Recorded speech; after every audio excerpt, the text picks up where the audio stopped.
وبه نستعين أما بعد يا أيها الذين آمنوا اجتنبوا كثيرا من الظن إن بعض الظن إثم ولا تجسسوا ولا يغتب بعضكم بعضا أيحب أحدكم أن يأكل لحم أخيه ميتا فكرهتموه واتقوا الله إن الله تواب رحيم۔ بزرگان محترم، جو آیت میں نے آپ کے سامنے تلاوت کی ہے اس میں لڑائی جھگڑوں کے کچھ اسباب کا بڑی باریکی سے ذکر فرمایا ہے اور بہت سے کاموں کو حرام اور ناجائز قرار دیا۔ چنانچہ فرمایا، ایمان والو، تم اپنے دل میں اپنی طرف سے بہت سے گمان قائم کر لیتے ہو، ان سے پرہیز کرو، کیونکہ بعض گمان ایسے ہوتے ہیں جو خود گناہ ہے، یعنی کسی بات کی تحقیق کے بغیر اور دلائل سے ثابت ہوئے بغیر کسی شخص کے بارے میں کوئی بدگمانی قائم کر لینا کہ اس نے شاید ایسا کیا ہوگا۔ ایسی بدگمانی سے بچو، کیونکہ ایسی بدگمانی گناہ ہے۔ اپنی طرف سے کسی شخص کے بارے میں کوئی خیال گھڑ لینا یا کوئی معمولی سی بات کسی شخص کے اندر نظر آئے اور اس معمولی بات پر اپنی طرف سے ہوائی قلعے تعمیر کر لیے اور قلعے تعمیر کر کے اس کے بارے میں بدگمانی میں مبتلا ہو گئے، یہ گناہ ہے۔ جب تک کسی کے بارے میں کوئی بات تحقیق سے دلائل کے ساتھ آنکھوں سے مشاہدہ کر کے ثابت نہ ہو جائے، اس وقت تک اس کے بارے میں کوئی برا گمان قائم نہ کرو۔ اسی بات کو نبی کریم صلی اللہ علیہ وسلم نے ایک حدیث میں ارشاد فرمایا، ظنوا بالمؤمنین خیرا، یعنی مسلمانوں کے ساتھ اچھا گمان رکھو۔ ایک حدیث میں آپ نے حضرت عیسیٰ علیہ السلام کا ایک واقعہ بیان فرمایا کہ حضرت عیسیٰ علیہ السلام نے ایک شخص کو دیکھا کہ وہ کسی دوسرے کی کوئی چیز چوری کر رہا ہے۔ جب وہ چیز لے کر آ گیا تو حضرت عیسیٰ علیہ السلام نے اس سے کہا، کیا تم نے چوری کی ہے؟ وہ شخص قسم کھا بیٹھا کہ نہیں، اللہ کی قسم میں نے چوری نہیں کی۔ حضرت عیسیٰ علیہ السلام نے جواب میں فرمایا، تم نے اللہ کی قسم کھا لی، اللہ کا حوالہ دے دیا، لہٰذا میں اپنی آنکھ کو جھٹلاتا ہوں اور اللہ پر ایمان لاتا ہوں۔ حالانکہ حضرت عیسیٰ علیہ السلام نے خود اپنی آنکھ سے اس کو وہ چیز لیتے ہوئے دیکھا تھا، لیکن جب اس نے اللہ کی قسم کھا لی تو آپ نے فرمایا، میں اپنی آنکھ کو جھٹلاتا ہوں۔ گویا کہ حضرت عیسیٰ علیہ السلام نے یہ فرمایا کہ میں نے اس کو یہ چیز لیتے ہوئے تو دیکھا ہے، لیکن یہ ممکن ہے جس شخص کی چیز یہ لے رہا ہے اس پر اس کا کوئی حق آتا ہو، کوئی قرض واجب ہو اور وہ شخص اس کو نہ دے رہا ہو، اس لیے اس نے اپنا حق اس طرح حاصل کر لیا ہو، لہٰذا حقیقت میں یہ چوری نہ ہوئی، اس لیے میں اچھا گمان کر کے اس کو چھوڑ دیتا ہوں۔ اسی لیے سرور عالم صلی اللہ علیہ وسلم نے فرمایا، جب تم کسی مسلمان کو کوئی کام کرتے ہوئے دیکھو اور اس کام میں احتمال ہو کہ اس نے یہ کام صحیح اور قاعدے کے مطابق کیا ہوگا، تو اس کام کو اس قاعدے پر محمول کر دو اور بدگمانی مت کرو۔ اور یہ شریعت کا ایسا اصول ہے کہ اگر اس اصول پر عمل نہ کیا جائے تو ہماری اور آپ کی زندگی اجیرن اور دوبر ہو جائے۔ دیکھیے، ہم روزانہ گوشت کھاتے ہیں، لیکن ہم اپنی آنکھوں سے نہیں دیکھتے کہ جس شخص نے ذبح کیا ہے اس نے واقعتاً صحیح طریقے سے ذبح کیا ہے یا نہیں، واقعتاً اس نے اللہ کا نام لیا ہے یا نہیں۔ اور جو لوگ وہاں دیکھ کر آتے ہیں وہ اس طرح کی باتیں کرتے ہیں کہ وہاں جا کر دیکھو جہاں یہ جانور ذبح کیے جاتے ہیں، اور وہ لوگ تو گالی گلوچ کر رہے ہوتے ہیں اور اسی حالت میں ذبح بھی کر ڈالتے ہیں۔ اب اگر شریعت نے ہمیں اس بات کا مکلف کیا ہوتا کہ ہر گوشت کے بارے میں یہ تحقیق کرو کہ یہ کہاں ذبح ہوا ہے، کس نے ذبح کیا ہے، اللہ کا نام ذبح کرتے وقت لیا ہے یا نہیں لیا، تو پھر کسی بھی انسان کے بس میں نہیں تھا کہ وہ گوشت کھا سکے۔ لیکن نبی کریم صلی اللہ علیہ وسلم نے ہمیں یہ حکم دیا کہ مومنوں کے ساتھ اچھا گمان کرو۔ جب یہ معلوم ہے کہ ذبح کرنے والا مسلمان ہے تو مسلمان کا ظاہر حال یہ ہے کہ اس نے اللہ کا نام لیا ہوگا، لہٰذا تمہارے لیے جائز ہے کہ تم وہ گوشت کھا لو۔ حضرت عائشہ صدیقہ رضی اللہ تعالی عنہا فرماتی ہیں، میں نے ایک مرتبہ نبی اکرم صلی اللہ علیہ وسلم سے پوچھا کہ یا رسول اللہ، کچھ نو مسلم لوگ ہیں جو ابھی کچھ عرصے پہلے مسلمان ہوئے ہیں اور دیہات میں رہتے ہیں، وہ ہمارے پاس گوشت لاتے ہیں اور ہم ان سے گوشت لیتے ہیں، لیکن ہمیں کچھ پتہ نہیں کہ انہوں نے ذبح کے وقت اللہ کا نام لیا ہے یا نہیں لیا، کیا ہمارے لیے وہ گوشت کھانا جائز ہے؟ آپ نے فرمایا ہاں تمہارے لیے وہ گوشت کھانا جائز ہے، تم بسم اللہ پڑھ کر وہ گوشت کھا لو۔ کیوں؟ اس لیے کہ گوشت لانے والا مسلمان ہے، لہذا اس کے بارے میں یہی گمان رکھنا چاہیے کہ اس نے شریعت کے قاعدے کے مطابق اللہ کا نام لے کر اس کو ذبح کیا ہوگا، لہذا تمہارے لیے اس کا کھانا جائز ہے۔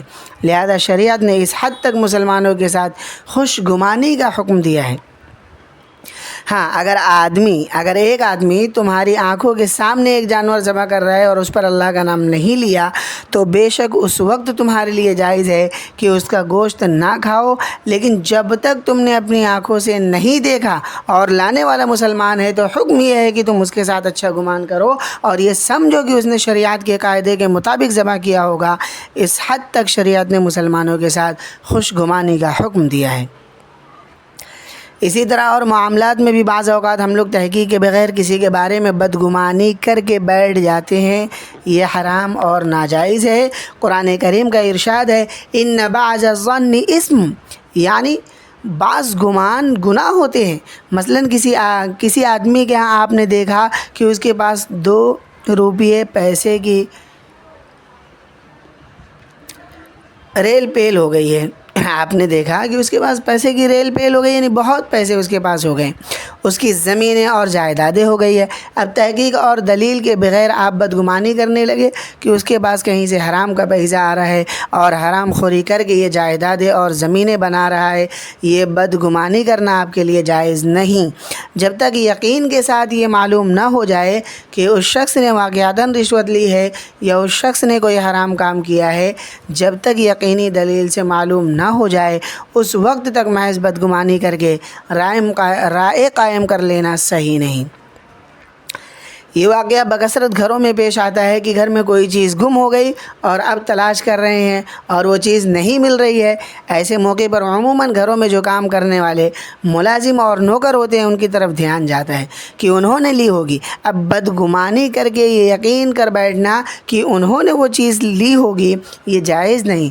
ہاں ایک احتمال کے طور پر تحقیق کرنے کے لیے اگر اس سے پوچھ گچھ کر لے تو اس میں کوئی حرج نہیں ہے، لیکن بدگمانی کی بنیاد پر اس کو چور سمجھ لینا اور اس کے ساتھ چور جیسا معاملہ کرنا اس وقت تک جائز نہیں جب تک یقین کے ساتھ دلائل سے اور گواہی سے ثابت نہ ہو جائے کہ واقعتاً اسی نے چوری کی ہے۔ ایسے موقع پر ملازم کی جان پر بن جاتی ہے اور لوگ ان کے ساتھ بعض اوقات سخت سلوک کر لیتے ہیں اور بعد میں پتہ چلتا ہے کہ یہ تو بے قصور تھے۔ روس کا ڈکٹیٹر گزرا ہے اسٹالن، اس کے بارے میں یہ قصہ لکھا ہے کہ ایک مرتبہ نہاتے ہوئے اس کی قیمتی گھڑی گم ہو گئی۔ اس نے وہیں سے چوکیدار کو فون کیا کہ میری گھڑی گم ہو گئی ہے اور جو ملازمین ہیں یعنی ان سب کو جمع کیا جائے، ان سب سے تفتیش کرو۔ اب تفتیش شروع ہو گئی اور ملازمین پر قیامت ٹوٹ گئی۔ 1 گھنٹے بعد وہ گھڑی وہیں پڑی ہوئی مل گئی۔ اس نے پھر فون کیا کہ گھڑی مل گئی ہے لہٰذا اب تفتیش کی ضرورت نہیں۔ چوکیداروں نے کہا گھڑی تو مل گئی مگر یہاں 10 آدمیوں نے اقرار کر لیا ہے، ہاں ہم نے چوری کی ہے۔ آپ اندازہ لگائیں کہ جن 10 آدمیوں نے اقرار کر لیا ان پر اس عرصے میں کیا قیامت ٹوٹی ہوگی۔ قرآن کریم یہ کہتا ہے محض بدگمانی کی بنیاد پر کسی کے ساتھ معاملہ کرنا جائز نہیں۔ ہاں تحقیق کر سکتے ہو، تفتیش کر سکتے ہو، پوچھ گچھ کر سکتے ہو اور اس کے لیے جائز ذرائع استعمال کر سکتے ہو، لیکن کسی پر بدگمانی کر کے یقین کر بیٹھنا اور اس بدگمانی کی بنیاد پر کارروائی کرنا ہرگز جائز نہیں ہے، حرام ہے۔ بلکہ اگر کسی مسلمان کے اندر کوئی ایسی بات دیکھی جس سے شبہ پیدا ہو رہا ہے تو بھی حکم یہ ہے کہ اس کے بارے میں حتی الامکان ایسا احتمال تلاش کرنے کی کوشش کرو جو اس کے عمل کو جائز کرنے والا ہو، جیسے میں نے ابھی آپ کو حضرت عیسیٰ علیہ السلام کا واقعہ سنایا۔ لہٰذا حتی الامکان مسلمان کے عمل کے صحیح محل پر محمول کرنے کی کوشش کرو، یعنی مسلمان یہ جو کام کر رہا ہے اس مسلمان کے عمل کو صحیح محمل پر محمول کرنے کی کوشش کرو۔ صحیح بخاری میں ایک واقعہ آتا ہے کہ حضرت عائشہ صدیقہ رضی اللہ عنہ بیان فرماتی ہیں کہ ایک عورت اکثر مجھ سے ملنے آیا کرتی تھی۔ وہ عورت کسی اور علاقے کی رہنے والی تھی اور مدینہ منورہ اگر مسلمان ہو گئی تھی۔ وہ عورت جب بھی ملاقات کے لیے آتی تو عربی کا یہ شعر ضرور پڑھا کرتی تھی۔ وَيَوْمَ الْوِشَاحِ مِنْ تَعَاجِيبِ رَبِّنَا أَلَا إِنَّهُ مِنْ بَلْدَةِ الْكُفْرِ أَنْجَانِي۔ اس شعر کا مطلب یہ ہے کہ وہ دن جس میں ہار کا واقعہ پیش آیا تھا یہ میرے پروردگار کی طرف سے بڑی عجیب کہانی ہے، لیکن اس کے نتیجے میں کفر سے نجات پا گئی۔ حضرت عائشہ صدیقہ رضی اللہ عنہا نے اس عورت سے پوچھا کہ تم بار بار ملاقات کے وقت یہ شعر پڑھتی ہو، اس کی کیا وجہ ہے؟ اس عورت نے کہا کہ میرے ساتھ یہ واقعہ پیش آیا تھا کہ میں ایک بستی میں رہتی تھی۔ ایک مرتبہ بستی کی ایک بچی ہار پہن کر گلی میں نکلی۔ جب وہ بچی واپس آئی تو ہار اس کے گلے میں نہیں تھا۔ اصل میں ہوا یہ تھا کہ وہ ہار کہیں اس کے گلے سے گر گیا، اوپر سے چیل آئی اور وہ چیل ہار اٹھا کر لے گئی۔ میں قریب میں رہتی تھی اور غریب تھی، اس لیے سب نے میرے اوپر الزام لگا دیا کہ یہ ہار اسی عورت نے لیا ہے، اس لیے کہ یہی قریب میں رہتی ہے۔ چنانچہ انہوں نے مجھے پکڑ کر مارنا شروع کر دیا اور میری تلاشی شروع کر دی، یہاں تک کہ مجھے بالکل ننگا کر کے تلاشی لی، لیکن وہ ہار نہیں ملا۔ اب بھی وہ تلاشی لے رہے تھے اور مجھے مار پیٹ رہے تھے کہ اتنے میں وہ چیل جو ہار اٹھا کر لے گئی تھی ان کے سامنے ہار ڈال کر چلی گئی۔ اب لوگوں کی آنکھیں کھلی کہ ہم بیچاری کو خواہ مخواہ مار رہے ہیں اور اس غریب عورت پر الزام لگا رہے ہیں، حقیقت میں یہ چیل ہار لے گئی تھی۔ وہ عورت کہتی ہے کہ اس واقعے کے بعد مجھے بستی والوں سے نفرت ہو گئی اور میں بستی سے نکل کر بھاگی۔ کسی نے مجھے بتایا کہ مدینہ منورہ میں حضور مبعوث ہوئے ہیں، چنانچہ میں آپ کی خدمت میں حاضر ہو کر مسلمان ہو گئی۔ اس لیے میں یہ شعر پڑھتی ہوں کہ وہ دن جس میں ہار والا قصہ پیش آیا وہ میرے پروردگار کی رحمت کی نشانی تھی۔ اگرچہ اس واقعہ کے نتیجے میں میرے ساتھ زیادتی ہوئی تھی، لیکن وہ قصہ میرے لیے دارالکفر سے دارالایمان کی طرف نجات کا سبب بن گیا۔ بہرحال ایسے واقعات پیش آتے ہیں، آپ کو کسی کے بارے میں شبہ ہو گیا اور اس شبہ کے نتیجے میں آپ نے خواہ مخواہ مار پیٹ شروع کر دی اور تحقیق نہیں کی، یہ بدگمانی ہے جو جائز نہیں۔ ہاں، مناسب انداز میں پوچھ گچھ کرنے میں کوئی مذائقہ نہیں جس سے یقینی طور پر اس کو مجرم نہ سمجھا جائے، لیکن یقین کر کے بیٹھ جانا گناہ ہے۔ اسی کے بارے میں قرآن کریم نے فرمایا ان بعض الظن اسم۔ اور شریعت کے احکام کا حسن دیکھیے کہ ایک طرف تو ہمیں یہ حکم دیا جا رہا ہے کہ لوگوں سے بدگمانی مت کرو۔ اگر کسی کے بارے میں تمہیں کوئی شبہ بھی ہوا ہے تو حتی الامکان اس کی تعویل اور توجیہ کر لو، شاید اس نے اس نیت سے یہ کام کیا ہوگا۔ ایک طرف تو یہ حکم دیا اور دوسری طرف ہر انسان کو نبی کریم صلی اللہ علیہ وسلم کا یہ حکم یہ ہے اتقوا مواضع التہم، یعنی ایسے مواقع سے بچو جس سے لوگوں کے دلوں میں بدگمانی پیدا ہو۔ کوشش کرو کہ خواہ مخواہ ایسا موقع نہ آئے جس سے لوگوں کے دلوں میں بدگمانی پیدا ہو اور لوگ تمہارے اوپر تہمت لگائے، یعنی ایسی صورت حال پیدا نہ ہونے دو جس سے کسی کے دل میں شبہ پیدا ہو کہ یہ شخص کوئی غلط حرکت کر رہا ہے، اس سے بچو۔ نبی اکرم صلی اللہ علیہ وسلم نے خود اپنے عمل سے اس کی تعلیم دی۔ حدیث شریف میں آتا ہے کہ ایک مرتبہ مسجد نبوی میں آپ تشریف اعتکاف میں بیٹھے ہوئے تھے۔ ہر سال رمضان کے آخری عشرے میں آپ اعتکاف فرمایا کرتے تھے۔ ام المؤمنین حضرت صفیہ رضی اللہ عنہا آپ سے ملاقات کے لیے مسجد میں تشریف لائی۔ رات کا وقت تھا، آپ حضور کے پاس تھوڑی دیر بیٹھی۔ جب واپس جانے لگی تو آپ نے ان کو رخصت کرنے کے لیے مسجد نبوی کے دروازے پر تشریف لائے۔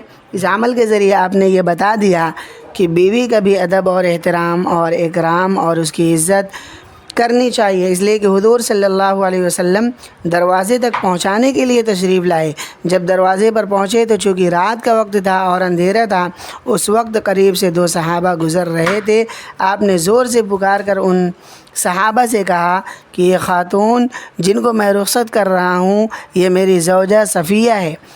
ان صحابہ نے فرمایا یا رسول اللہ، یہ آپ نے کیا بات فرما دی؟ آپ نے فرمایا ان الشیطان یجری من الانسان مجری الدم، یعنی شیطان انسان کے خون تک میں سرایت کرتا ہے، لہٰذا مجھے یہ خطرہ ہوا کہ کہیں تمہارے دلوں میں یہ خیال نہ آ گیا ہو کہ اندھیرے میں آپ کے ساتھ یہ خاتون کون ہے، اس لیے میں نے وضاحت کر دی کہ یہ میری زوجہ مطہرہ صفیہ ہے۔ اب بتائیے حضور کے بارے میں کس کو گمان ہو سکتا تھا کہ آپ کسی غیر عورت کے ساتھ ہوں گے، لیکن آپ اپنے آپ کو بدگمانی سے اور مواقع تہمت سے بچانے کے لیے آپ نے صاف صاف بتا دیا کہ کوئی غلط خیال نہ کرنا، یہ میری بیوی ہے۔ آپ نے اپنے عمل سے تعلیم دی اور قول سے تعلیم دے دی کہ ایسے راستے اختیار نہ کرو اور ایسی جگہوں پر نہ جاؤ جہاں سے تمہارے اوپر تہمت لگے، جہاں سے لوگ تمہارے بارے میں بدگمانی میں مبتلا ہوں۔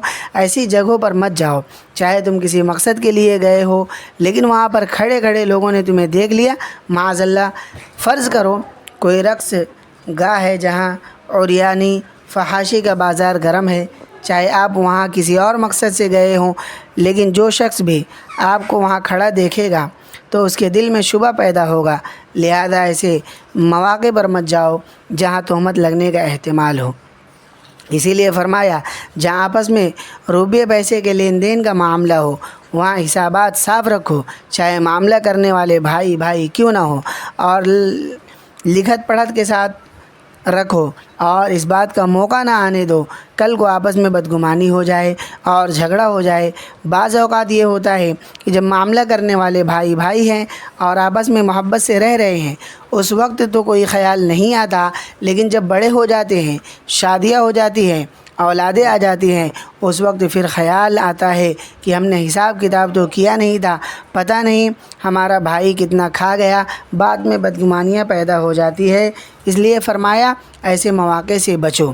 بہرحال اسلام نے ہمیں ایک طرف تو تعلیم یہ دی کہ ہر انسان کو چاہیے کہ وہ ایسے مواقع سے بچے جہاں اس کے بارے میں کوئی بدگمانی پیدا ہو سکتی ہے، اور دوسری طرف یہ تعلیم دی کہ جب تک کوئی بات اپنی آنکھوں سے نہ دیکھ لو، مضبوط شہادت سے جب تک ثابت نہ ہو جائے، اس وقت تک کسی دوسرے کے خلاف کسی بات کا یقین کر لینا جائز نہیں۔ تو دیکھیے آج ہمارے معاشرے میں کیا ہو رہا ہے، کہیں سیاسی مخالفتیں ہیں، کہیں جماعتی مخالفتیں ہیں، کہیں مذہبی مخالفتیں ہیں، کہیں تعصبات ہے۔ اب جو ہمارا مخالف ہے چاہے وہ مذہبی طور پر مخالف ہو یا سیاسی طور پر مخالف ہو، یعنی مذہبی طور پر وہ کسی اور فرقے سے تعلق رکھتا ہو جو ہمارے سے مختلف ہے، یا وہ سیاسی طور پر کسی اور جماعت سے تعلق رکھتا ہے، تو اب اس کے ساتھ خون حلال ہے۔